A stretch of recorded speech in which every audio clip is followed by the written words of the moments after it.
26, 2022. It is 7 p.m. and we'll get started with our discussion regarding the adoption of local food truck regulations. The Littleton Board of Health will discuss adopting local food truck regulations. We currently have no food truck regulations. I had a discussion with Bridget, who's our food inspector, based out of the Neshoba Board of Health in Air. And we just had a long conversation about the different types of food trucks and the potential need for local regulations to sort of more clearly outline some of the gray area that might be out there, try and make it a little bit more black and white, just so that everybody can know exactly what they need to do and how they need to do it. Excuse me. That's Gino. Let me answer that for him really quick.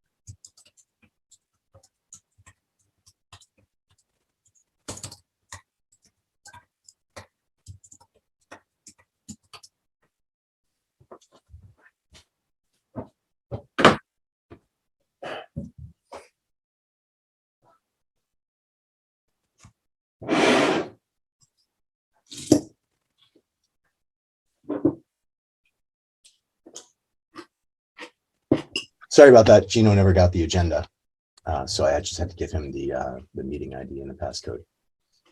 So included in the packet were a couple documents. One document that Bridget had included, I believe it referenced another town in Massachusetts. It was Wellfleet, and there was also a link there outlining Boston's process and some of the educational materials that they include for food trucks, regulations, vendors, helplines, different ways to set up businesses and things like that. So I guess I just wanted to maybe start. Jim, I don't know if you have any info on this or background, but please go ahead and share. Sure. So just generally speaking, we all think of mobile. I've been doing this long enough that for us, mobile food meant the trucks that went around to construction sites and offered food off the, they had all kinds of different names, but they offered food off the back of their trucks, or the little push carts that would be dragged behind someplace and somebody would be selling materials off of that. But probably in the past 15 years, I would say, the amount of food that's prepped on mobile units has just kind of exploded, both in complexity and the quantity of it. And I think we at the health department struggle somewhat, is that the codes are trying to be designed to allow this to happen.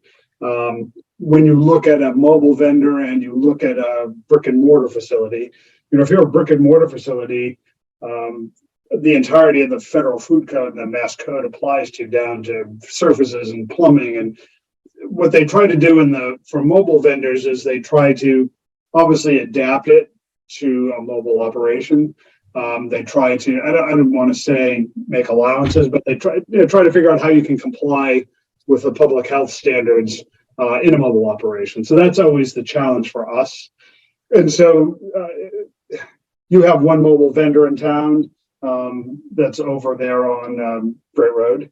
And the licenses will due to expire at the end of this month. And we've been working with somebody to relicense the facility. The old permittee actually had variances granted back in 2009 from the board then.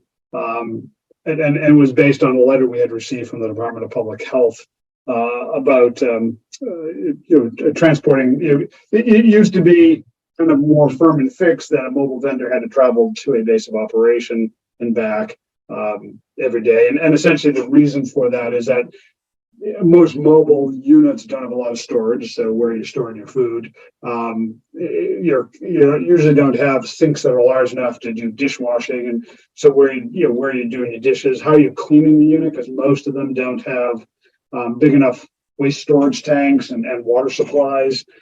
So how are you doing that? So the board issued variances for that location in 2009. Subsequently, the food the version of the federal food code that Massachusetts now uses as part of the regulations has changed, and they do have some more detailed and maybe more nuanced ways to handle these things. And I know earlier in the season, right around Memorial Day weekend, there was some kind of a panic because the person hadn't renewed their license and was opening and operating. And so we went down and explained to them they need to get their license and operation, license back up again. My understanding is the unit's being transferred or sold or whatever to somebody else. With the new code, there's the new requirement, I didn't say new requirements, but the newer set of regulations that we're now following. So again, I'm not sure where. I know we have a packet of information back from that person for those requirements. Whether they've met all the requirements or not, I couldn't tell you right now. And it may be that that person, once we've had a chance to review everything, would need to come to the board and obtain variances from the board for areas of the code where they can't because of the type of operation. Most of us think of mobile food vendors, we think of somebody who moves from place to place. Clearly that unit down there hasn't moved and probably would find great difficulty moving. And so we are always of the thought from a public health standpoint, we're in the brick and mortar places making sure they meet all the requirements. And yet you've got essentially a stationary unit, if you will, because it has wheels, it's considered mobile, and trying to use the mobile requirements. And again, there may be a place for it. The guidance sheets on that talks about boards looking at, depending on what they have for facilities and equipment and storage and all of that, maybe restricting the types of foods that are sold. I mean, that may be one way to actually go about allowing a mobile unit, but with a restricted menu. So it's there's a lot, to me, there's a lot of gray in it. There's a lot of areas that are open for interpretation. I think the Boston, and again, we're looking at it because we struggle with all of these units. Some of them, I mean, we had a barbecue unit probably back 10 years ago. I was amazed at the way the person set the unit up. I mean, it looked except that it was only, I don't know, it was probably a 10 by 10 van or whatever. It looked every bit a food service establishment, but right down to the finishes, sinks, and some of them are not nearly that well done. And they, again, want to do a range of different things. So again, it may be that once this person's application is reviewed, that they need to come talk to you for variances. So, and this is kind of a long-winded way to get back to your original question about the regulations. Bridget sent you. Those would be above and beyond the state and federal regs. So those would be, and if you go down Great Road now in that same farm stand location, there's another unit that's on wheels that wants to be a mobile. And so whatever you kind of think about what you want to do here, how you want to approach variances and things that are offered and served, understand that these things are more and more prolific, and you want to think about how you're doing the different approvals to make sure that you can be fair, consistent in your application of that. Now, was it 2010 or 12? They tried to put something very much like the unit that's currently on Great Road on King Street, where the dumpsters are stored now. I can't think of the actual location, but there was a telephone pole that was set there, and somebody brought a trailer in, and they were doing the same thing. They were running dedicated power to it. They're going to run a water line to it. Again, it kind of beggars, is this a mobile unit or just a stationary that wants to use the mobile requirements because they're a little more easy to attain? And at that point, the board wouldn't grant the variances. Again, different set of regulations, but they didn't grant it at that point. So there's a lot.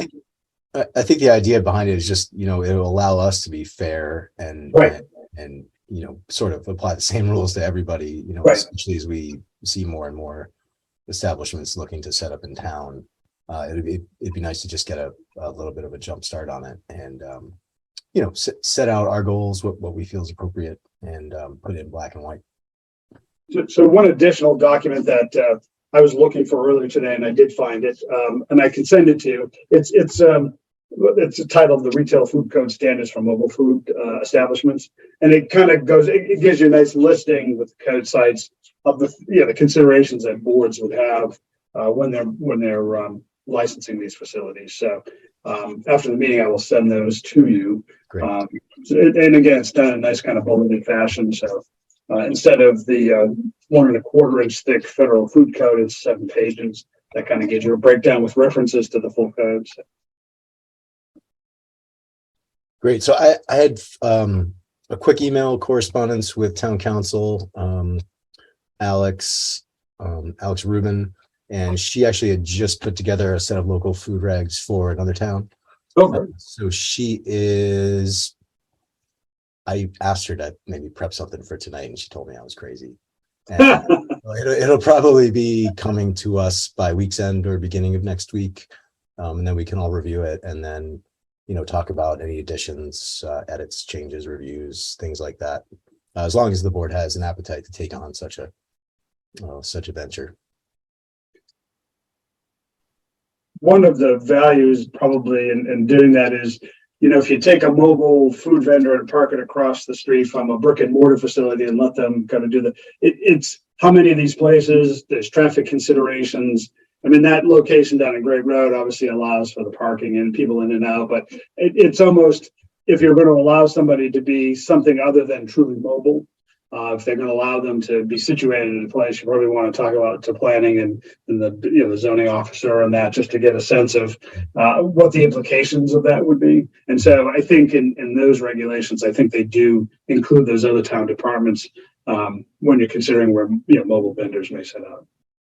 Yeah, I'll reach out to the select board and planning board, maybe ZBA, just to let them know we're considering this. Certainly, I don't think the board here has an appetite to touch zoning at all. It's more about just public health and, Right. Yeah. But again, as you were looking at, if you were going to approve kind of a fixed mobile location, that's something where you'd want to, with the police chief and zoning, could they actually put the facility there? Is it zoned to allow that? You just may, if part of your application process is to run it by those departments, or they have the applicant run it by those departments and make sure they can do the thing they need to do there.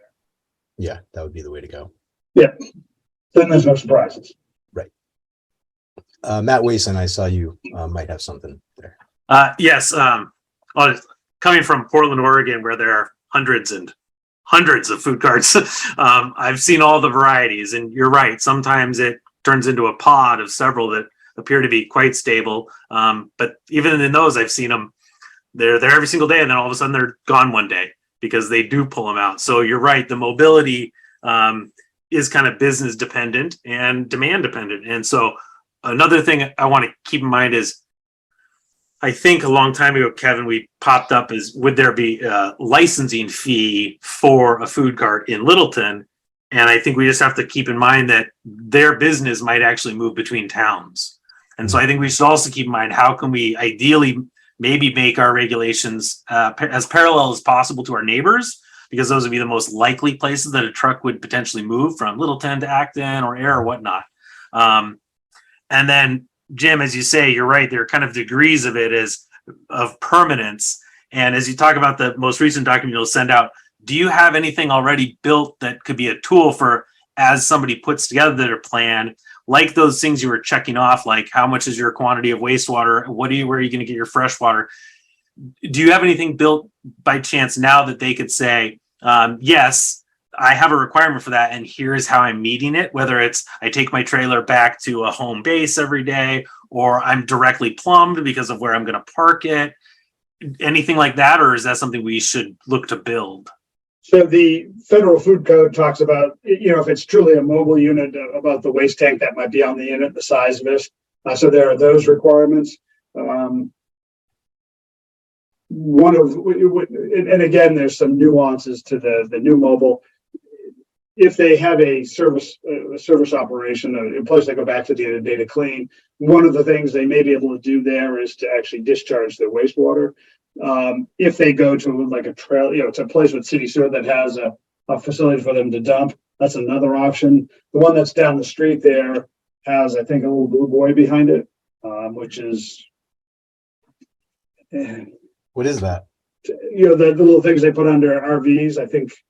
Oh, okay. Yeah, and it comes and gets pumped.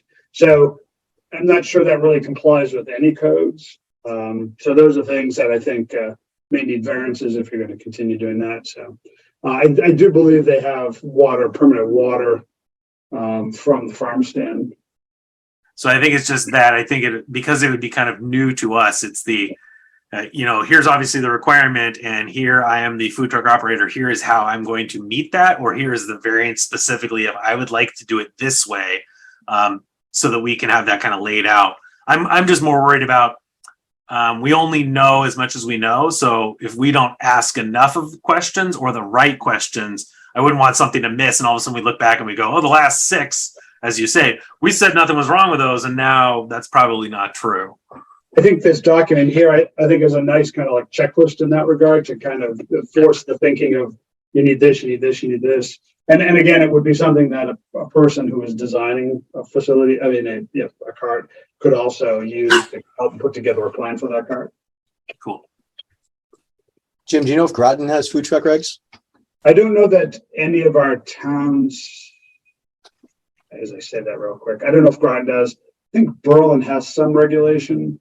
And I think that was more to try to address the zoning planning, where are these things being parked, and are they okay to park them there? So I'm not sure it's so much on, I think they rely on the health, the Board of Health to do the food service licensing, but they have some regulation about how they operate in the communities. I can see if I can get those from what Berlin does. Thank you. And I know Westford and Acton both have active food carts. Yep. Well, we license a lot of trucks. I mean, and most of them are mobile. And to your point, Matt, when we license for the district, we license for all the towns in the district, so they can go to any of the towns. But they would need to get a permit when they go out of district, because they need to get a permit in those other boards. Kevin or Dan, any questions, comments? Yeah, I've got a couple. Dan, why don't you head first? You were just. That's fine. So thanks, Jim. So that was actually an interesting piece. So I decide I'm going to have a food truck. I come to you as the Neshoba that you guys sign off for all the communities, so they don't actually have to get a permit in Littleton to function as a food service establishment in Littleton directly. That's how we've operated, correct? Okay. Was that again? That sounds like it was before our time. Was that Board of Health in here in Littleton go? We accept that as okay. So the one that was mobile, well, the one mobile license really isn't mobile, and the board itself, they granted a variance for that one. Okay, that's why I certainly know that we have a number of food trucks in town of various levels of service, so that I can think of 5 off the top of my head that I've seen in town in the last year. Okay. So that my question is, one, how do we know who's operating here in town? Okay. As a board of health, so if I'm permitted for the entire Neshoba district, that I can show up in someone's driveway and operate without actually having a Littleton, never having it come across Littleton's desk, basically, or having Littleton aware that permit has been issued outside of the Littleton Board of Health Authority, unless obviously the Board of Health has granted that licensure authority in the past, basically handed it off. Yeah, I mean, as your agent, we have licensed food service establishments annually. So if your board wants to do something different, certainly let us know. No, I want to make sure I get the big picture, only because we have lots of different moving pieces. So we do not currently have mobile regulations. So I guess and it sounds like right now Berlin has some zoning operational piece, but not necessarily a public health Board of Health regulation. So I guess what standard is being used to issue that license to say that they're meeting the regulations, if there aren't any regulations consistent across the district, or certainly in towns without regulation, what regulation are we using, and how are we making sure that the establishments are meeting the expectation, or meeting the regulations. If there is no mobile regulation, then a food service establishment needs to meet the fixed base regulations, which are impossible to meet for a truck. So they would meet the state and federal food codes? And again, that's the document that I will send you after the meeting, is kind of an outline of the mobile part of that. And it gives the references to the state and federal codes where those requirements come from. So as long as just like a restaurant, as long as a restaurant met the state and federal food codes, we would license Okay. it. Same thing with a mobile food establishment. Okay. And you're inspecting those every 6 months the same way you would a fixed establishment, or? As we can catch them, yes. So we license them initially, and then we show up, a lot of them show up at an event and we'll catch them there, or, right. Okay. On relicensure, are they inspected before relicensure? So even if you can't catch them in that 6 month window, it should be a And that- 1 year license. And that's typically how it's been done. Upon relicensing, we bring them in to try to do the inspection at that point. So we try to get to them during the year. Again, with the truly mobile vendors that, we have to kind of catch them at their events, because we don't know at any given time where they are in whatever community. Right. Okay. I mean, certainly unfortunately was not able to get through these 78 pages of proposed regulations we got. Yeah. We got them at 6:30 this evening. So obviously we recognize that the expectations for a mobile vendor are different. I definitely agree that we need to be clear with our expectations and that we can be consistent across all of our vendors in the same way we are consistent, or we do our best to be consistent across fixed vendors, high risk versus low risk, food preparation on site versus prepared food brought it.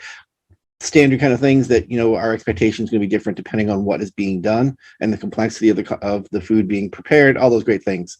But we definitely need to be consistent, and I would love to see if we could be consistent across all of the communities to make it easier for the vendors. If we all have different regs, it's going to be very, very hard for our vendors to be consistent and meet them. But certainly here in Littleton, I would love to see something that we can hang our hat on. It's too easy in that setting. Food service is always can be a challenge. This setting is even more challenging to maintain, excellent sanitation and hygiene when you don't have an unlimited supply of hot water and Hobart and all these great things to maintain sanitation. That's hard to do day in, day out. So I did have one other question. So with the change of ownership of an existing variance provided provider, with the change in ownership, that previous licensure and waivers go out the window and we start from scratch as a new vendor? That is our understanding, because, that break in licensure allows for you to make sure that people are now meeting the current set of regulations, as opposed to grandfathering them forever. If somebody held a license and kept a license active, we've honored whatever the boards have granted in the past. But in this case here, where there's a change, the expectation would be, comply with the new or get variances to the extent that you can't. Okay, cool. That's what I was curious about. Just wanted to, again, obviously we have plenty of folks who could have 100 years of variances. And obviously, even in that case, that at some point you need to say, I understand you've had 100 years of variances in this establishment, in this location. But at some point we need to say, no, you need running water now that you didn't need to in 1890. That, at some point, no matter how long you have to say, I'm very sorry, I understand, but yeah, we need to be current. Kevin? Yeah, my biggest thing is that I want to do is make sure that the process is well documented, that there's even a flow chart maybe that, start here and we have boxes that say, if you're doing this or this, do this. If you're doing this or this, do, have it get to an end point. Checklists are also awesome. Those are my first two things that are concerned about. Everybody else has addressed concerns and issues that I have as well. So I'm not going to pile on to those other than say yes and yes and yes and yes. But that's my main thing, is making sure that there's some sort of flow chart. And it obviously matches our surrounding communities, because the last thing we want to do is to make this process onerous and chase away all the food trucks that provide yummy things to us, and all the way from coffee all the way to fried pickles. So, I'm all for having them come into town. So we just got to figure that out. Jim, do you think it would be appropriate to share draft regulations with the other towns that are part of Neshoba Associated Boards of Health, just to Sure. see if Yeah. we can make it standard across the board kind of a thing? Yeah, I mean, every board, all of the boards that we work with have different set of well regulations, different sets of No, I septic understand. regulations. Yeah. So to the extent that boards want to have that same notion of kind of a universal regulation across districts to promote business, I think it's a good idea. That was my clarifying question, is that Neshoba is not using any single group document right now for any of the establishments. No, Just just the state and federal food state and code, federal. yeah. And I think what we'll offer, as in Kevin's conversation with Bridget, we'll offer those documents that we have found to be useful or people have sent to us that seem to be useful. Like I said, Boston's is a pretty good document as far as how much they cover and the considerations and all kind of aspects of it. So.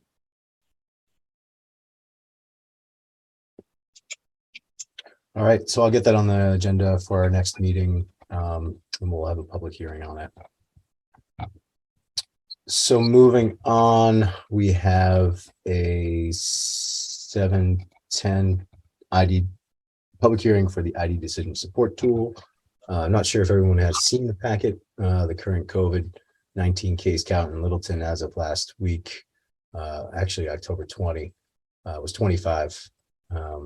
Littleton's got a current percent positivity rate of 8.09%, where Middlesex County is 7.36 and the state is 7.85.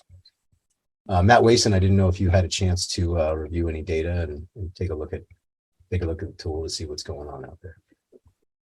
There you go. So not a lot of exciting change. What I do want to call out is we are still predominantly BA5 as our variant, but it has dropped to pretty much exactly 2/3 of the cases in the New England region.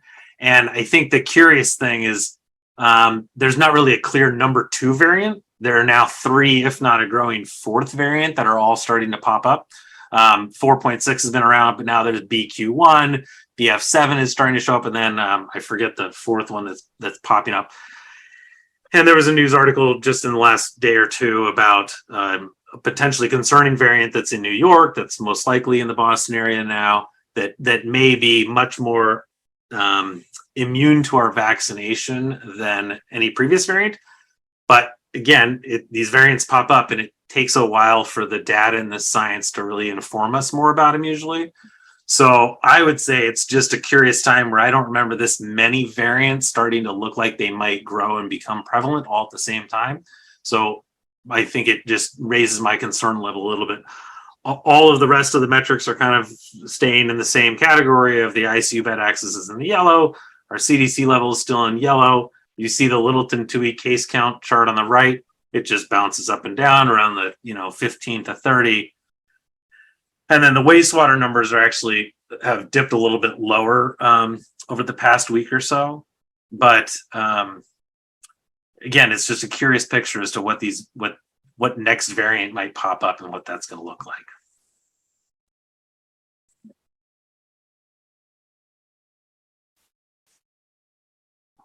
Questions?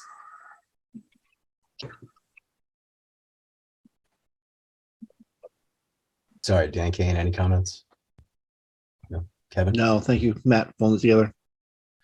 No, I don't have anything additional. Matt's very thorough in what's going on here. The only other comment is, like Matt had said, was the number of variants. We seem to be having some interesting variant explosion. The one that Matt talked about, the XBB variant, which is a double cross, or forget what they call it, but anyways, it's a recombinatory variant. I could be wrong on that word too, but anyway, it seemed to burn through Singapore pretty hard. It kind of is on the way. It's waning now in Singapore, but yeah, they're guessing it's going to be coming around sooner than later. And then there was a news article that came out a week or maybe this week, suggesting making sure that people get their vaccinations, especially the bivalent vaccination. And then their science is still catching up on its effectiveness. So we'll see where that lands and all that kind of good stuff. My guess is I hope it is at least the same or a little bit better. Fingers crossed. We'll see how the variants do and how it may or may not escape. So, Jim, do you have any comment or information on the No, current? we're not seeing a lot of calls and questions about COVID.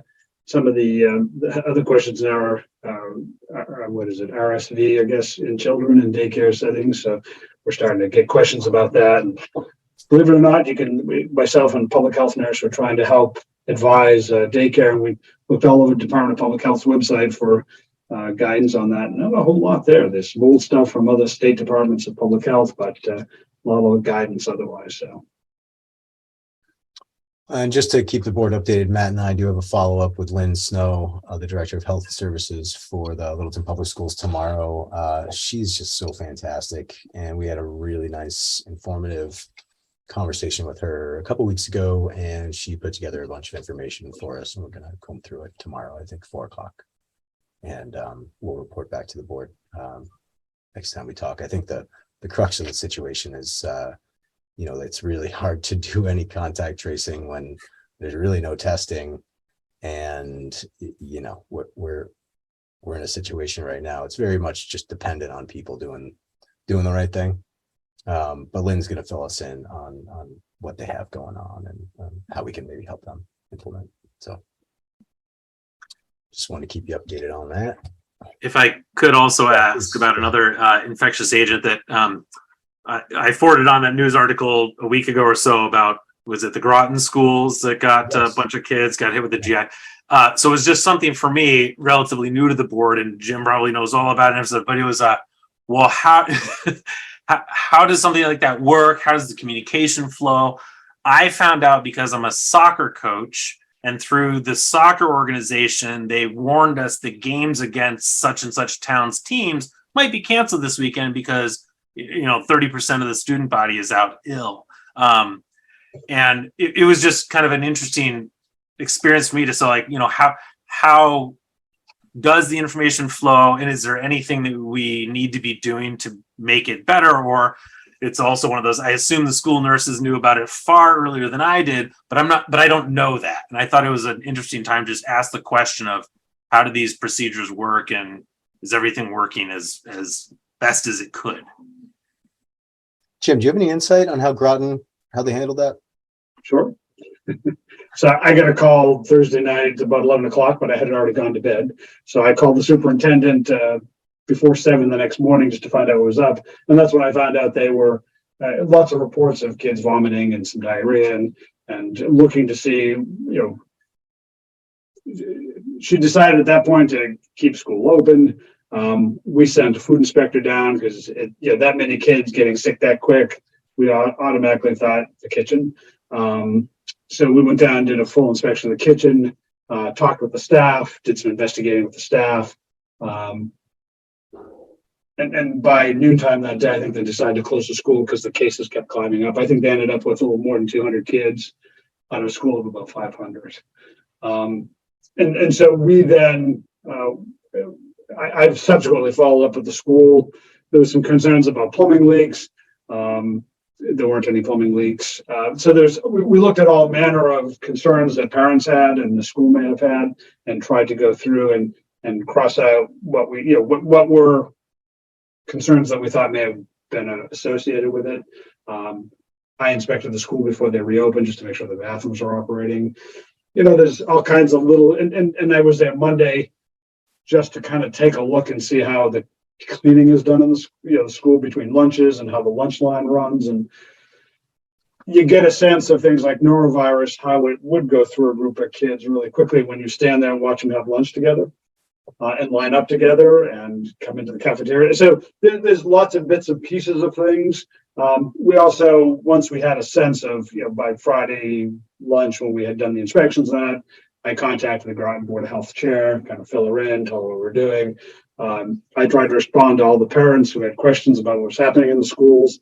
One of the emails was that they hope, one of the parents mentioned they hope they're not using the same mop that they're using on the floor, on the tables, which took me back a little bit. And then in subsequent emails, someone talked about a Swiffer, and it's like, oh, I got it. So they, they've in that case there, they've actually modified a tool to do the tables. It's not the same mop that they're using on the floor. They have a process where they have a series of mop heads that are in sanitizing solution, and it seems standing there watching it last Monday seems to work pretty well at getting the tables sanitized because it seems a better coverage, and it's better than just a bunch of rags and sanitizing solution that who knows how long it's good for and when it was last changed. So it was helpful to do that kind of investigating.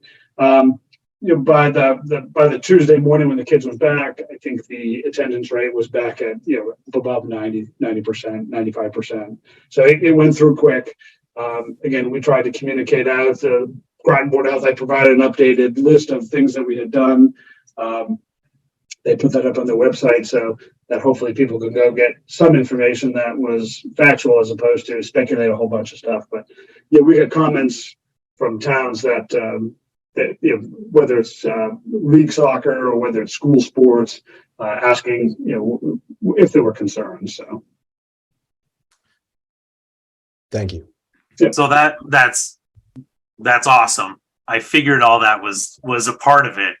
And I think for me, it would just be maybe the ask is for our neighboring towns, how can we connect better so that even if it's just like you said, all that information is posted on the Groton Board of Health page, how can we get a communication just to say, I don't want to create a lot of extra work for us, but it's how can we be immediately then next to know, just so that if parents do ask us, around here, hey, I hear something's going on at that school. Is it going to be a problem here? We don't go, what are you talking about? Sure.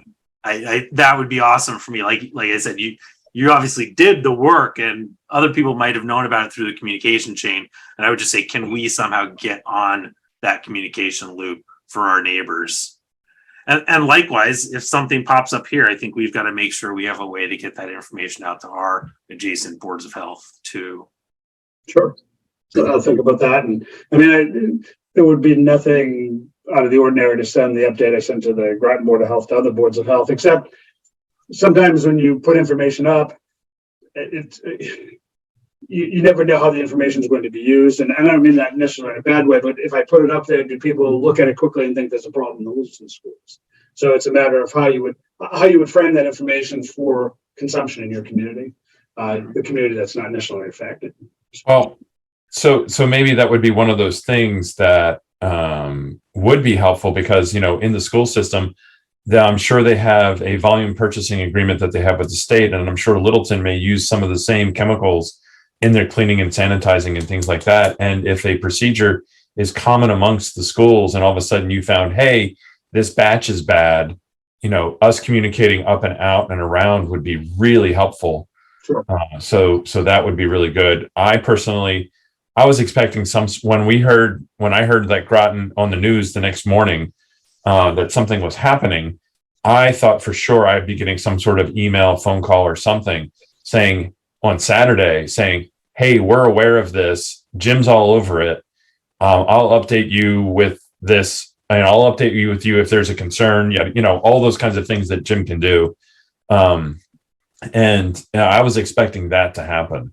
And I didn't see that. And that's concerning because, I guess part of my job is to understand impacts from other communities onto this community and to try to figure out, like the Swiffer mop thing.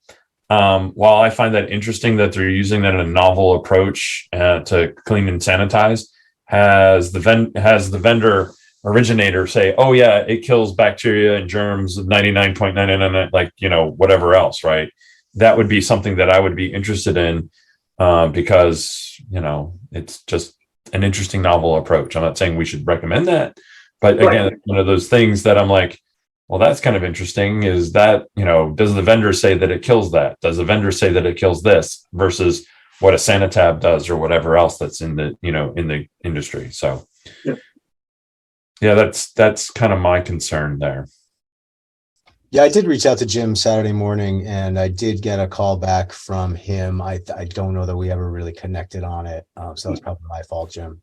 No, it's everyone's busy lives. I saw the call. I give the call back and Yeah, thank you. Appreciate it. Anything else on this on this topic. We sort of went on a tangent there for a little bit, but we should get to our 7:15 discussion on 550 Newtown Road. Is anyone here representing 550 Newtown Road? Please raise your hand. Jim, do you know their names? Any chance? Andrew O'Neill is one of the names I remember. Okay. That's the only one I really remember from that. I didn't contact them. This was more for me to kind of follow. I had provided you with some comments at the last Yeah, meeting. we read that at the last meeting, and I told just them- wasn't sure if how you wanted to proceed with that. Then I could follow up with them. Yeah, I mean, we can talk to the board. I mean, in my personal opinion is that whatever your opinion is on this, I respect, and I think that's what we should move forward with. I mean, if you think they need a tight tank until they get their situation squared away, that's probably highest and best. Well, I guess my thought was, as opposed to porta potty outside, my concern was, are they meeting the plumbing code if you shut their system off inside? And porta potties, you really want somebody to be able to wash their hands too. So if they had, I think I listened to the tape of the meeting, and they talked about having one employee on site. It shouldn't put that heavy a stress on it. I think probably the more important thing is for them to come back to you at some regular basis as, here we are in our plans, here we are in our plans, here, just so you have a sense of what they're doing. And you know, they would like to build a nice new building in the back, and that's okay. That septic system is kind of to the side, and yeah, I think to the side of that proposed new building, if I looked at the sketch correctly. And so it would be important, as you're looking at their growth on the site, making sure they don't preclude themselves from being able to use that leaching area, because the soil testing's been done, it's essentially approved. And you would want to make sure they preserve that space to be able to use for their system. So, I mean, if you're okay, I mean, I can certainly talk to them about, you know, if they go in and on the outlet ends, I think there's 2 tanks servicing that out the back. They just sealed up the tanks and then put an alarm system in and have them pumped when the alarms go off. They would function essentially as tight tanks, and you could set a time limit, like, hey, we want to see in 6 months. Mm-hmm. We want to, again, it's whatever time frame that you're comfortable with. Doesn't sound like it's getting a ton of flow. And never when I was on the site was it discharging to the surface of the ground. It was more that the existing leaching area is in the groundwater. So the tight tank would kind of give them the ability to use the bathrooms inside and not run afoul of the plumbing code, but not allow the water into the ground. And it seems reasonable because it's, by their report, such a minimal use on the system. Mm-hmm. Yeah, I mean, if you wouldn't mind having that conversation with them, I think the board will back you 100%. And, you know, if we could put like a 6-month time frame on it for a check-in. But that would be my thought is, you know, because they're working through a planning process at this point too. I'm not sure what the time frame on that is, but it allows the processes to kind of move along together. Keep us informed about your planning process so we can know how and when the septic system can be replaced. Yeah, is the board okay with Jim having that conversation with 550 Newtown Road and them utilizing the tight tank while they get there? Yeah, at the last meeting, I thought I urged them to communicate with Jim and come back to us with a plan that we could formally vote on and approve. At this point, at the next meeting, it's going to have been 6 weeks since we started this, and I don't know if they have just been using a porta potty in the meantime. Hopefully they are not just sitting on it and not doing anything different because we haven't formally approved anything different. But I hear you. The flow is low. The impact is minimal. But I think there should be a lesson in how can we deal with something like this that comes up in the future. And I would say let's try to close it a little faster. And I agree. Let's have a check-in period. Things have been missed in the past with this one, so let's make sure we're kind of keeping a little bit of tabs on it, even if it takes 1.5 years for them to finish that construction before they can start working on the replacement system.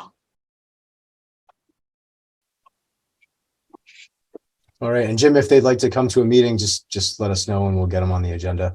But I So think maybe once I talk with them, they can formalize a plan with some of the newer ideas, come back and have the board kind of bless it. And yeah, that sounds great. okay.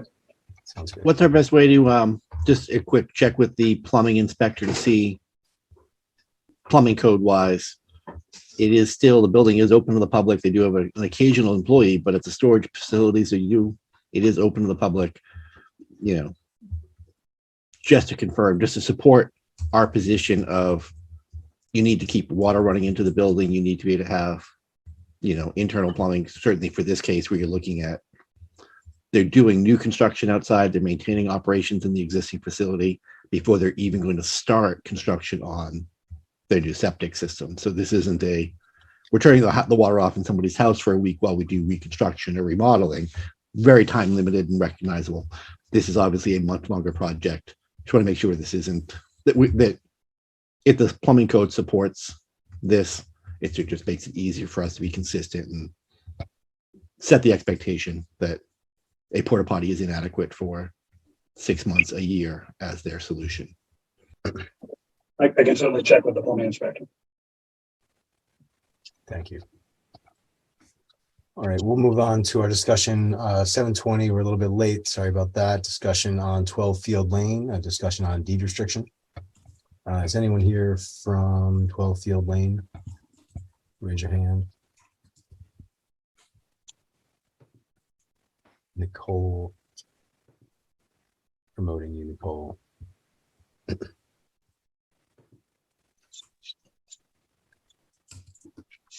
Nicole, when you can hear us, please state your name and your address.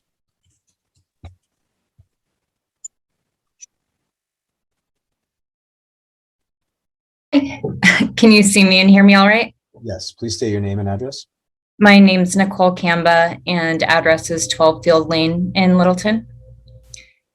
And so essentially my husband and I closed on the purchase of 12 Field Lane at the end of August. We're interested in having our basement finished to have it be a gym space and a play space for our daughters.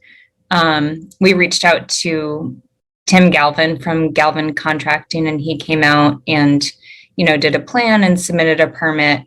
And in response to the permit, Jim Gruffy responded saying that, in reviewing permit applications, there's an assessment of, the existing plan, the proposed plan, and not wanting to go beyond, the number of bedrooms that the house has been allotted.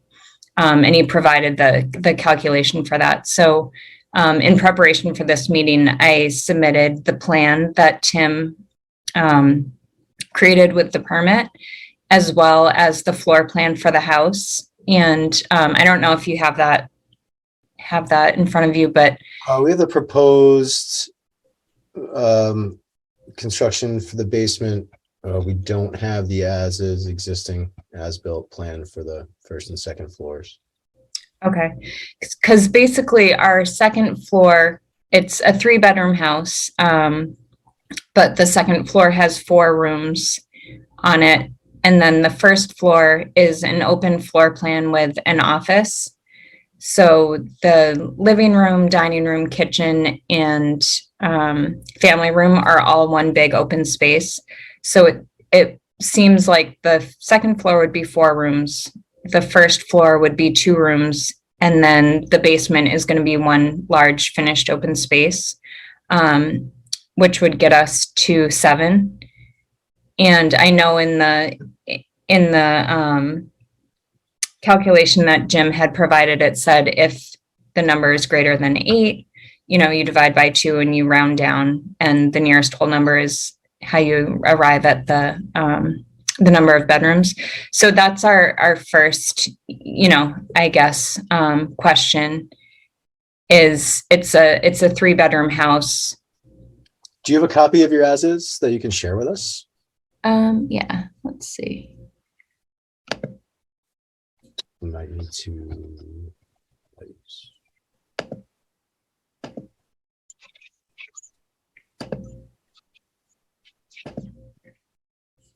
Let me know if you have a problem sharing.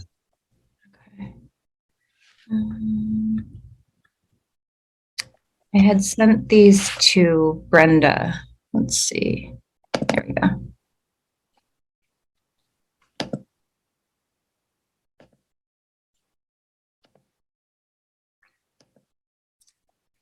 Are you able to see that?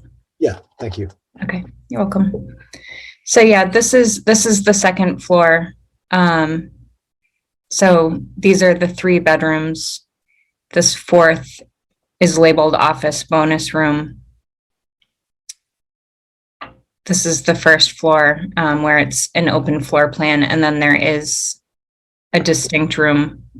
That's the office, and then the basement mirrors the first floor plan, where it would just be an open space with a gym area and a play area. I mean, I count 8.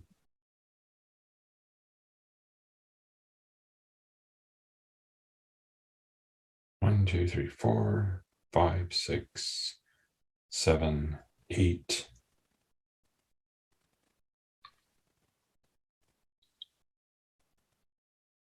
Based upon what I've seen us count before, I count 9. It 4 could on be the 9, depending on 5 on the main floor. And that's kind of the conundrum sometimes as you're looking at spaces and how they're used and that, so.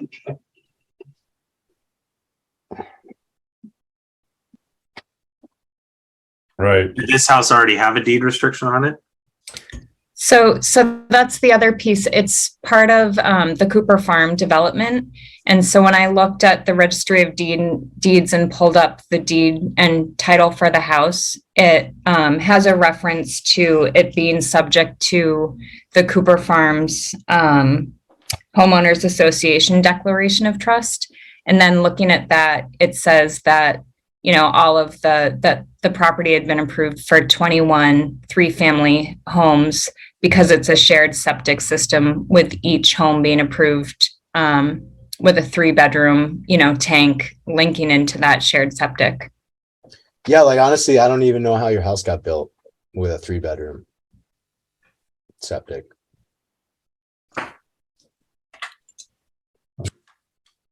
Jim, I was going to say, we've had other, Jim Gareffi, correct me if I'm wrong, we've had other families come up with something like this before, and we've had issues granting a waiver for this, if I remember correctly. So in this development, I think we have, or the board has issued at least 1 or 2 deed restrictions. During the pandemic, people were looking to put offices in their basement or additional space in their basement. So just to kind of explain the development, it is, because it's a shared system, there are outlines for what each lot could have as a flow.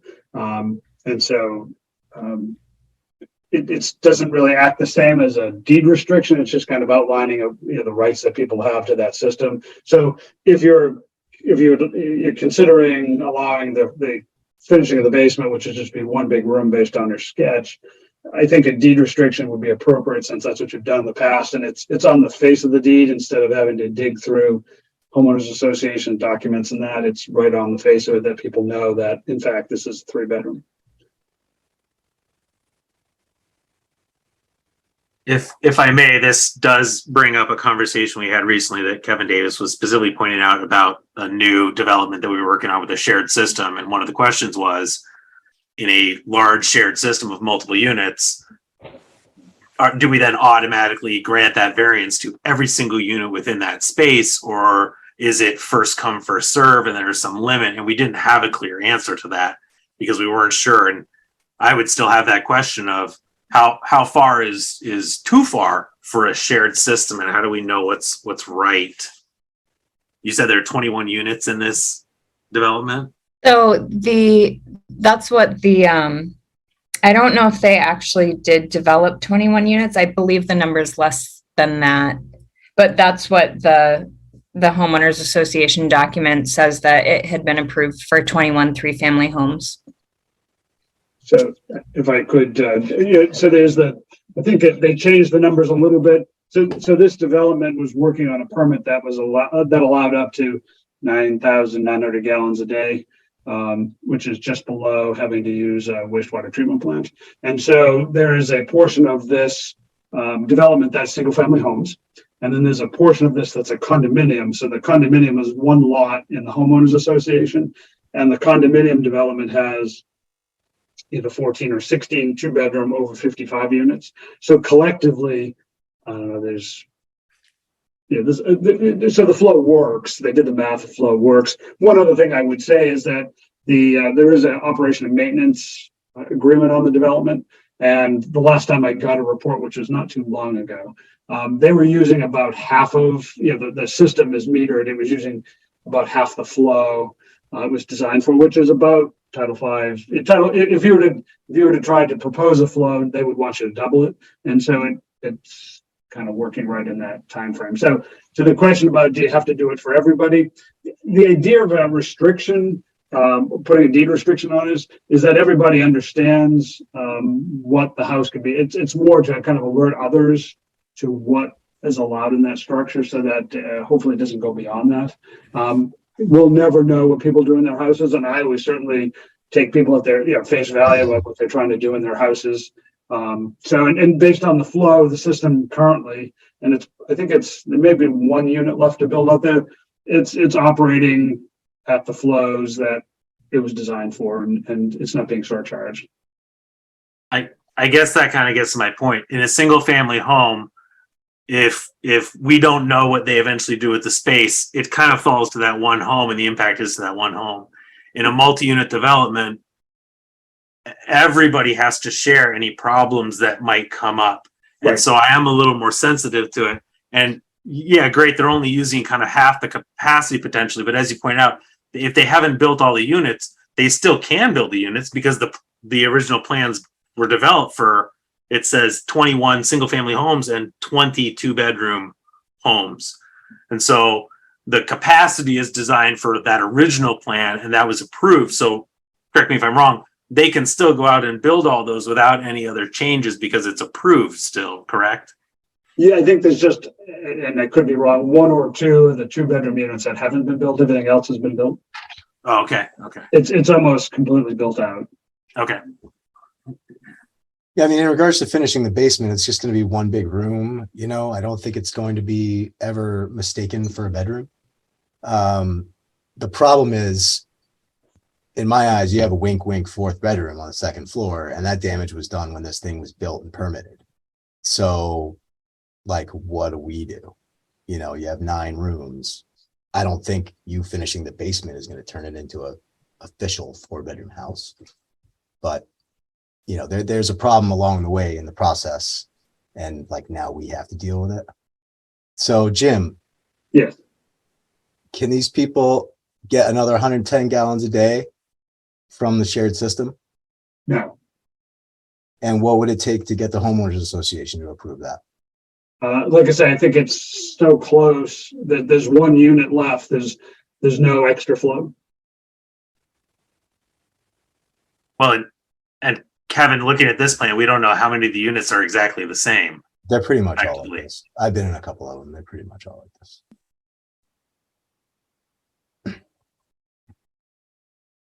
So again, I think the restriction is there so that anyone who buys it understands what and again, to someone's point that says they're all in it together, they are in it together. So if they were to overuse their system as a group, they would be replacing their system. That assessment would go to them. So there's a good reason why not to overuse your system.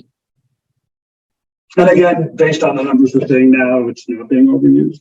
It seems to be, the flow seemed to be in line with what the design was. I looked at the plans that are up online too. This was permitted back in 2018.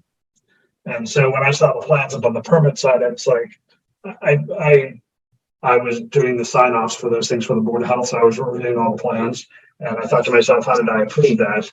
And when I went up to the site, I looked at the plans on the permitting site. But then I pulled the permit copy out of the file and had written in the margin of the permit that the house must remain 3-bedroom. And so I don't know if there was a modified plan at the time when I was approving those things. I just couldn't tell you.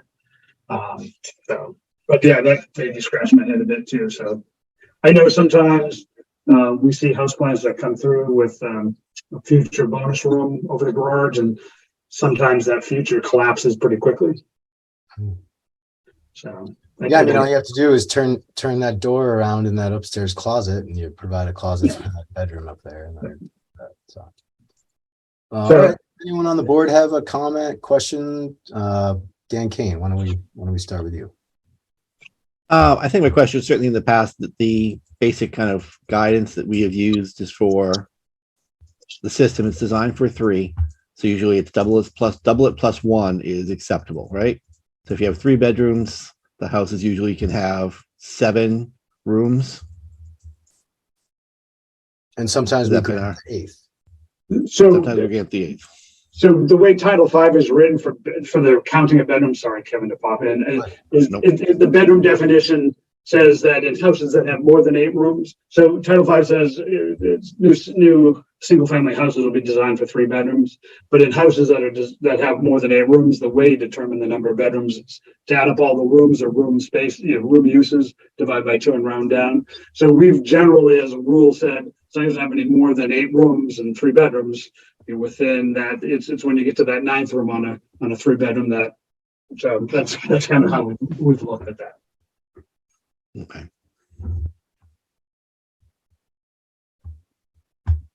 So from that perspective, I mean, I'm counting 8. 4 up, 4 down. So that historically would give us some leeway. In this case, we are looking at a shared system, so it's a slightly different mix than it would perhaps be for a single family with a single system. Is the kitchen not counted as a room? Because I thought, oh no, it's not. That's right. Or is it? Again, there's areas where, again, this is where the judgment part comes in. If somebody's got a full dining room and a full kitchen use, I certainly, as I'm doing a room count, would count them separately. Sometimes off the kitchen, you'll have things that are called nooks or breakfast bar or whatever term that it is. I certainly wouldn't count that because it's looks like a use that's kind of along with the kitchen. And in my mind, I kind of have a sense of what that use is. So I try to apply consistent judgment, hopefully, but some judgment when you look at the use of those rooms. Yeah. So, okay. Yeah, no, I was to say, I'd agree. I skipped through the kitchen. So yeah, we get 4 up, a living room, a dining room, a family room, plus a kitchen And an and office. that little office space. So that's 5 down, 4 up. That's 9 rooms. Quick question for the homeowner. I'm looking at the plan you're presenting Mhm. and it looks, I'm just curious, just want to make sure that our plans are accurate. Here it shows garage coming off the front, opening towards the front, but it looks like the sketch for the basement has garage doors opening to the side. The garage doors open to the front. Let's see. Okay.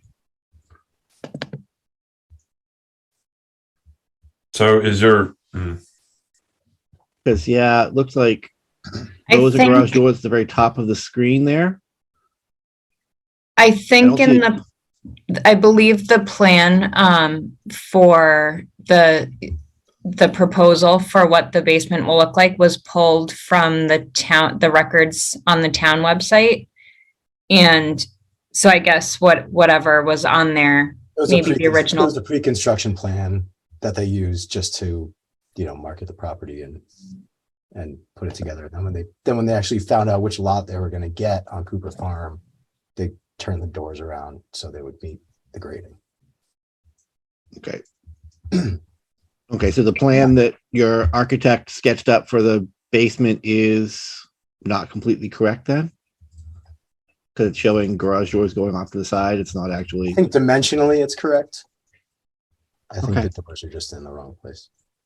So I think the garage is a slab. So on that foundation plan, it shows as just kind of a footing wall in that corner. So it wouldn't necessarily, whether it had showed where the little pieces were coming up for the garage doors, but I think it certainly looks like the same outline as the basement on this plan here. You know what? I really think that, the people that are the most affected by this decision are the rest of the residents at Cooper Farm. And I don't really feel comfortable making a decision on this until the homeowners association gets together and decides whether they want to take this risk of having everybody else in the neighborhood do this. And if they want to decide their own fate, like, listen, you want to finish your basement, you want to make a playroom for your kids, like it's one big room, no one's going to mistake it for a bedroom. But if all 40 of your neighbors come to us and want to do this and don't understand the ramifications of doing this, like we could have a big problem and it's gonna be our fault. So your homeowners associations should be the ones to come to the table and say, this is okay, this is what we want to do. And then let's talk about it. Okay, because we're in the process, so currently the homeowners association is still under control of the developer, so the Fields. Yeah, talk to Matt. And yeah, and we're in the process, I would think probably over the next few months of transitioning that. So I'm guessing we would need to reach out to Matt for approval. Well, really, I mean, it's the neighbors that you're putting at risk. You know, Matt's going to be down the road and gone. So, I mean, I feel like it should be more of a community decision. That's my personal opinion. So let me put a little spin on what Kevin's trying to get across here for a second, if I may, sir. Go ahead. So what's happening, ma'am, is that if all 40 homes, or how many ever homes, I don't think it's 40, sorry, how many ever homes there are, come in here and start doing extra I things. already have an additional bedroom that's not counted. Right. That's already happening. What's going to happen is that your shared septic system is going to fail. And then when that shared septic system fails in that neighborhood, it's going to be the homeowners association's responsibility, i.e. all of you are shared, to go get that fixed. And that's the struggle that we're having right now, is that with the shared system, each of those homes are having an impact on that shared system. So during COVID, I recall a couple of the homes coming in and we saying, okay, yeah, you can do this, or yeah, we gave you an exception there, but we're struggling because we know that if this is going to come in, the homeowners association need to be eyes wide open to understand that if this happens, that the homeowners association is going to accept that responsibility. So is the assumption that if we were to have the finished basement and other homes in the development have finished basements, is the concern that like more people would be living in those houses? Because if it's not, it's not bedrooms that we're adding, it's not bathrooms, kitchen, I understand anything. that. Our problem is we make a call for you and we set a precedent, and then it's all on record. And then whose fault is it that the system failed? Yes, if I may. It's about the more finished space, the more chance there is that somebody else could live there, and that creates the impact on the septic system. Obviously, putting some drywall up in your basement does not drive a septic failure. It's more that the more finished you make the house, and then the house gets passed on to somebody else and they don't read it closely and they decide to start using it differently. That's what I was saying. The risk just increases. And because it's a shared system, it becomes much more, you wouldn't even know if one of your neighbors got an approval to do something like this and then misused the space. And we never know because we're not going into their houses to look at it. And so that's my concern, is an individual house, if you then use your own system incorrectly, it's your system that fails. It's a different game when it becomes one of these shared systems. I would like to give you I'm going to make a motion to continue and give you the option to talk to Mr. Field and see if he can offer some suggestions, some guidance. Ask him if he's willing to tie into town sewer before he shifts over the HOA, because it'll be right down the road at that point. Motion to continue. So we need to speak with Matt and then also the other owners in our community to essentially take a vote on their. Jim, what's your take on this? I don't know. This is the first time, and I certainly understand what you're getting at, because I'll share it. Again, I think that's why the restriction's in place. So at least on the face of it, that everybody knows that everybody's restricted to that. And again, more to the point that they're not marketed as something other than what they are. I think that's probably the biggest thing. You know, the flow for Title V kind of assumes there's going to be 2 people in each bedroom. So, you know, in a 3-bedroom home, you anticipate 6 people living in the houses. So it's overbuilt. I mean, that's part of it. And so occasionally there's a family that, I mean, we have some 3 and 4 or 5 person families that are living in 5-bedroom homes that will never come anywhere near close to, you know, maxing out the systems. What the restriction does is to make sure that it doesn't get sold to somebody as a 4-bedroom house and somebody thinking that they actually have that ability to do that. Not that even in today's society, you're getting families that are that big that would tax the system. So I think the restriction in this case is really for truth in advertising, if you will, and to kind of alert everybody of what these are. Yeah, I was going to add that when we purchased the house, there was a disclosure on the listing. It was marketed as a 3-bedroom house, and there was a disclosure that said it's a legal 3-bedroom. And that's different than some of the listings I see where they list what they think they would market as, and then they put little small print at the bottom saying, but for an actual count, you need to check with your local authorities kind of thing. So it's good to know that one actually matched. Does anyone on the board have a motion?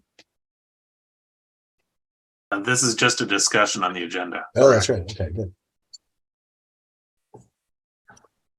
Does anyone have a recommendation for Nicole? I think you communicated a recommendation to her. I think you said you need to go talk with Mr. Fields, and you need to go figure out what the HOA wants to do. I mean, I feel like getting all the neighbors to agree, getting everybody on board. You know, I think that's the only way I'm comfortable with going against our history and the precedent we've already set in regards to finishing basements or room counts. I'd also like. Sorry, we couldn't do it for you tonight. I know you probably. It is just a discussion, though, sir. Yeah. Right. True. But the other thing, Jim Gareffi, could you help the board and maybe give us a little other information if we've already approved other houses on Field Lane or whatever else that's in that shared septic area to see what we've done in the past? Pretty I please, only sir. remember one that we did not. One that we did not grant. Okay. Yeah, and I don't think that was in this development. I think that was but I know of at least one. I'd have to go back through and take a look at the permitting system, but I think I might be able to get it hasn't been many. It's 1 or 2. Yeah.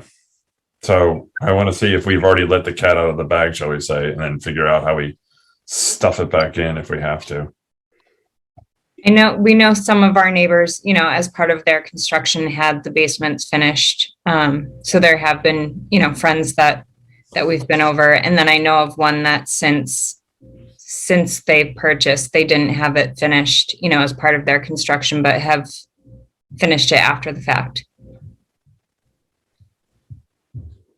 So yeah, Jim, going back and looking over the permitting process to see if anybody already has a finished basement would be really helpful.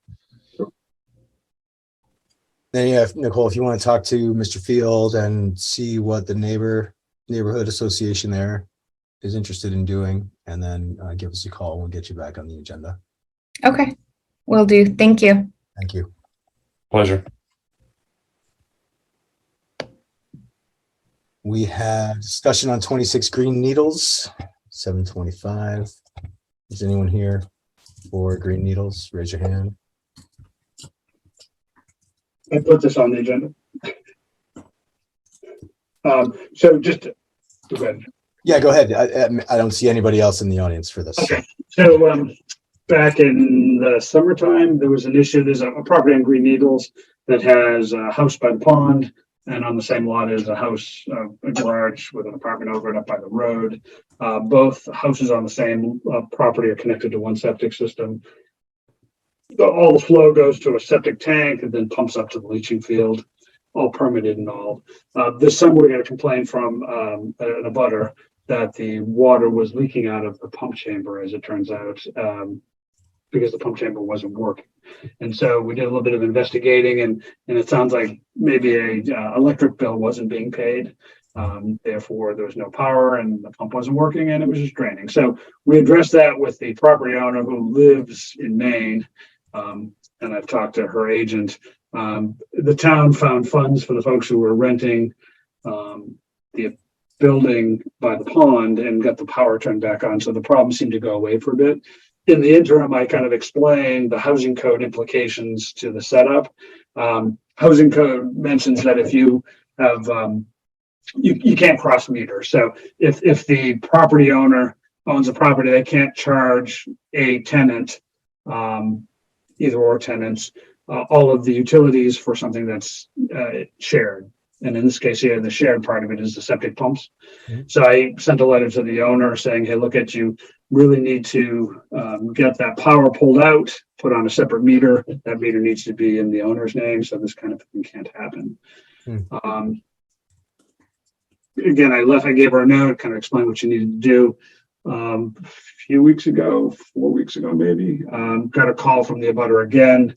The manhole cover was off the tank. There's an odor there. Doesn't seem like it's been fixed. Seems like there's kind of a temporary fix where somebody threw a sump pump in it and is now pumping up to the leach field. Again, certainly not in compliance with the codes. I've been in contact with the property owner's representative about getting that fixed.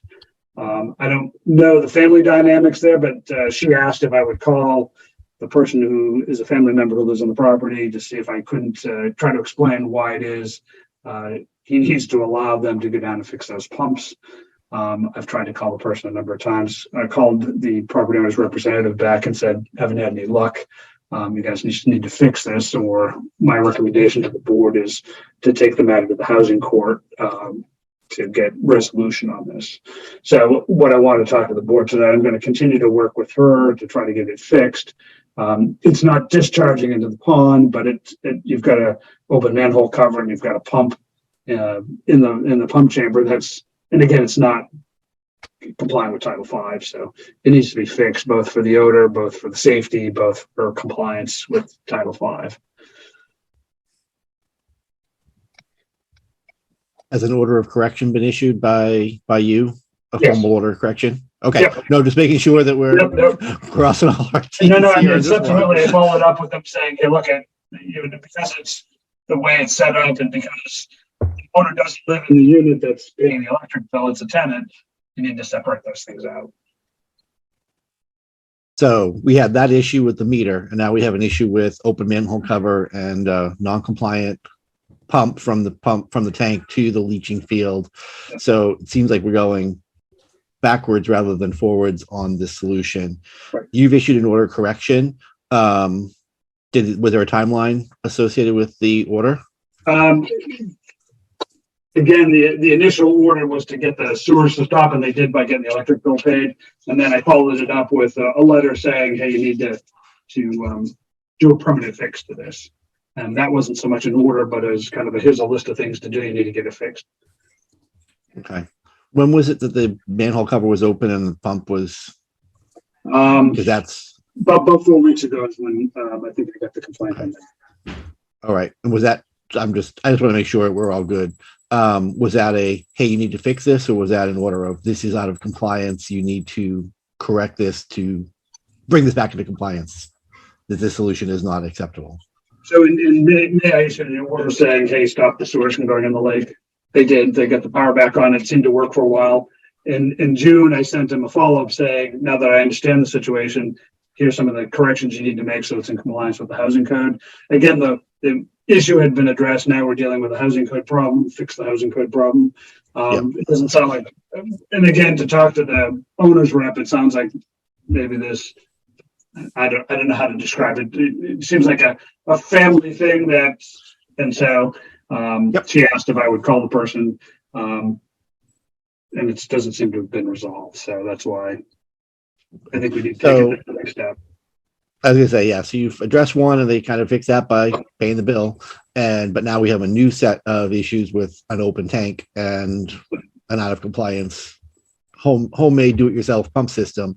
Yep. Which, seems like it needs a new order and a timeline for correction. And Okay. then you come before us. I don't know. I'm asking. I don't No, know. no, If I mean, I'm going, yeah. making it formal, because it sounds like this is, we are probably not going to fix the relationship dynamic of whatever that is, but it is certainly a safety risk anytime you have an open manhole cover, Right. and a public health risk when you've got an open manhole cover and a sump pump and a hose Yep. for your septic tank.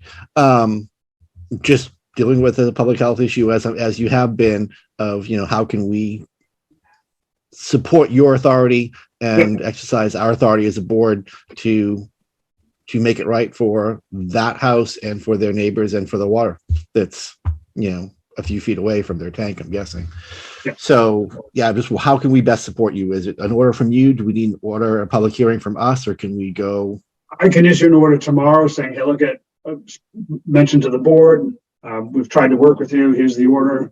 You got 2 weeks to get it fixed. Otherwise, I'll talk to the board about housing court. Who installed the system, Jim?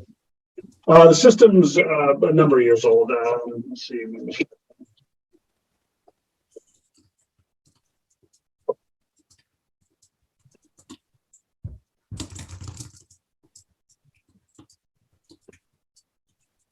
I only ask because maybe they'd be so kind as to go down and just put that manhole cover back on there, just so no one falls in the thing. And No, I think the person living up in the upper part of it probably used to design systems. I think he's probably quite capable, and I think Okay. this is his idea of a fix, and I don't okay. think it actually is. Yeah, the system was installed in 2000.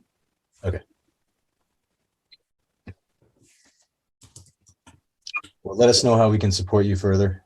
Yeah, no, I'll send that out tomorrow and get that. I'll let her know it's coming. Like I say, the permanent fix would be to get, and I think this, maybe not having power to it for a while, it sounds like it's more than just an electricity issue now. It sounds like maybe, because the electricity is on in the house, it sounds like maybe the pumps aren't working or the controls aren't working. So it may have gotten into a more expensive issue than just power to the, so, but I will send that order out tomorrow. All right. Thank you. Yep. Next, we have administrative matters. Brenda's not here, so I don't know how far we'll get along with this. I'm hoping you all did see the COVID supply list that we list of inventory that we did receive. What I'd like to do is, earmark, go through this list and, earmark certain supplies for certain departments, and maybe you all can shed some light on, where you think some of this stuff should go, what should remain in inventory, and we can have a discussion on that. Did anybody have a chance to look at that? And does anyone have any thoughts?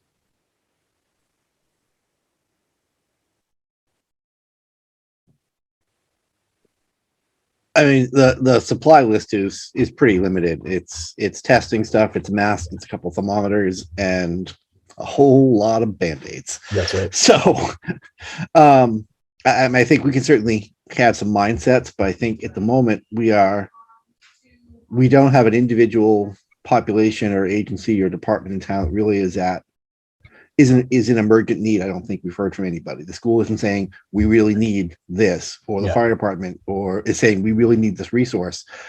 I mean, we can certainly, I think, have a mindset of, now here's what, if we were back to where we were, 2 years ago, 18 months ago, going, okay, how do we best utilize this resources across a wide variety of need?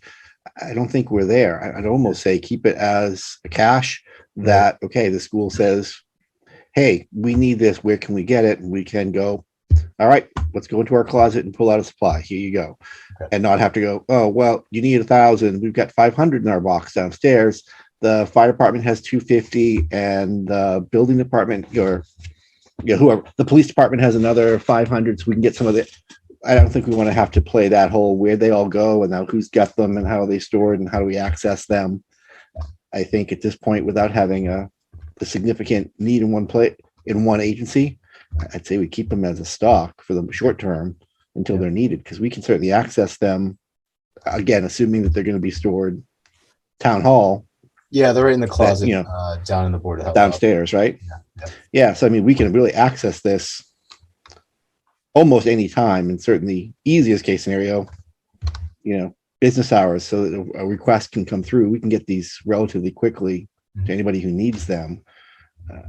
I'm kind of leaning towards keep them as a resource, and we dole them out as needed based on who needs them. Fire says, hey, you know what? All our masks are expired or contaminated or whatever, and we're getting cases. We need masks, and we're all out, and we're having a vendor issue. Great, no problem. Here's a box, Okay. or Yeah, I whatever. like That that. seems to make more sense. I have two concerns. The first is the thermometers, if they're battery operated, the condition of the batteries and what the expiration date on the batteries are for that. Also, if the batteries explode or whatever it is, then the thermometers become not useful. And I don't know if these are electric thermometers or if these are just standard mercury based thermometer, non-mercury, but yeah. Oh, Dan, do you know if they're electric or are they? They are digital. Okay. So Yeah. there's gonna be an issue there with the batteries that are in there. Even if they have a plastic that goes through the contactors to make it so that the battery isn't discharging in the system, the batteries have an age to them, and you're going to have to go through and remove the batteries at some point before they explode, especially if they're button batteries. So that'll be fun. But we only have 48, so not horrible fun. The other thing that I have a problem with is the COVID-19 rapid test expiration date. I support the idea of having a cache, but at the same time, I know we had a talk about this before about setting something up in the library for people who may need a test or whatever it is. Obviously, we don't want people coming into the library that are potentially COVID positive or exposed or anything like that. So maybe the library is not the best place. But it gives me a great amount of heartburn to sit here and have a resource like a COVID test that somebody could use that's going to expire in 6 months or 4 months or whatever the expiration date is. So I know those came from the state, if I remember correctly. So if that's the case, they've got an extra 6 months on them ish, which means they're expiring, May, June-ish. I'd imagine July, just as the other ones. Right. So that's kind of where my take is on this. But I'm with Dan. It's a cache. We should use it when we need to. Band-Aids don't go bad unless, the adhesive after 50 years kind of flakes away. Sanitizer, again, if the water evaporates because we're not keeping it at a stable temperature, all those kinds of things. So those are my concerns. Matt Wason. I agree with a lot of that. I agree, Dan, having one location is great. At the same time, I'm also intrigued about the idea that if there is a supply that is distributed throughout the community, it probably would behoove us to have a central tracking somewhere so that we do know that X of these are expected to live in each of these places, so that in a real crisis, we could know all of the strings to pull at once, because it's unrealistic for every single item to only live in one place. So I would love for Kevin Davis to take that on and track that. Next, along those lines, Kevin, expiration, actually, frankly, all of these things could have an expiration, unfortunately. Even bandages could have one. And so we should check that the supplies that we're getting, our tracking list needs to note if the item has an expiration or not, because you're right. It happens. You put it in the closet, and then the day you need it, you open it up, and technically it's expired. And you use it anyways because it's all you have now. It's always a hard logistical issue to deal with, especially when you have minimal usage. But how do you rotate supplies? How do you get these ones out of the closet and into the community to be used for the flu clinic or whatever it could be, so that you're trying to keep things from expiring? And then I did look up the thermometer. You're correct. The official note on the thermometer is that the batteries should be removed if the device will not be used for more than 1 month. So I think that one specifically probably needs us to unpack them all, put the batteries in a separate storage container that then the batteries could be periodically recycled as needed as well. So on that note about rotating stock, the idea, I think you guys said that you were going to have a meeting with Lisa, head nurse, school department. So, yeah.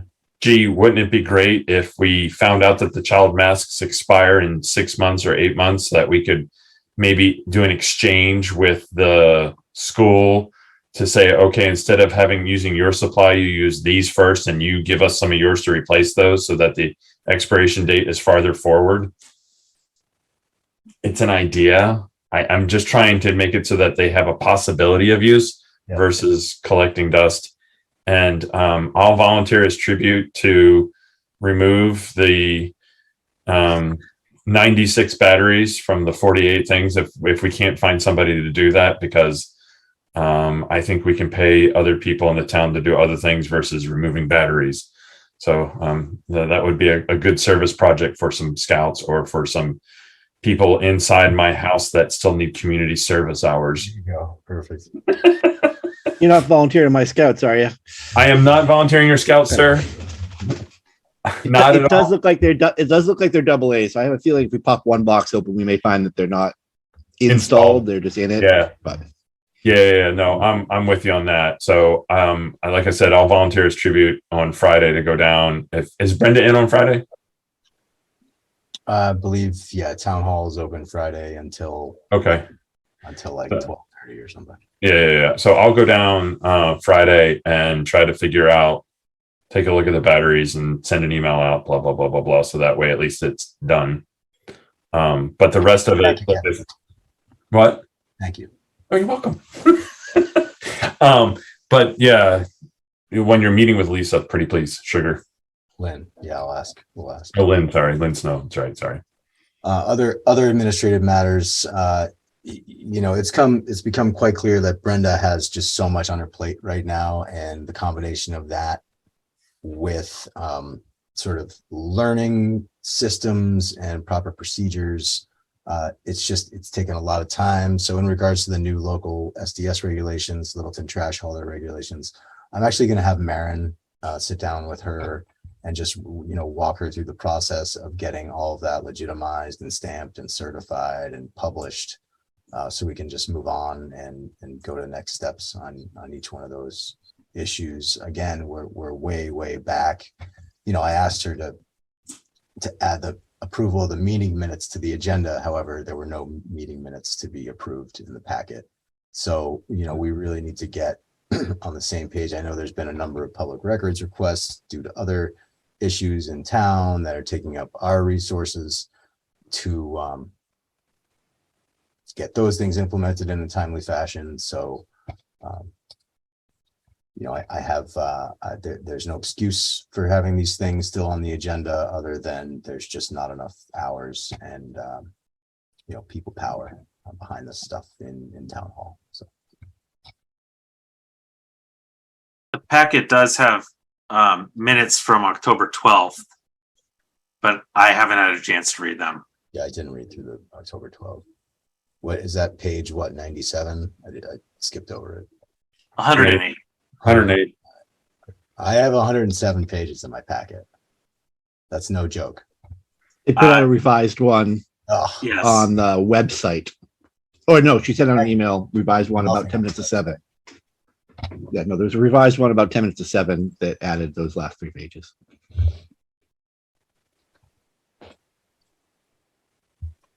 so with that said, I didn't see too much correspondence other than the list of tobacco permit renewals that need to happen. And it seems like, Jim, you're on the case with Yeah, that. we talked to the Tobacco Control Alliance, got the most updated application, put the letterhead on it, and it'll be sent out.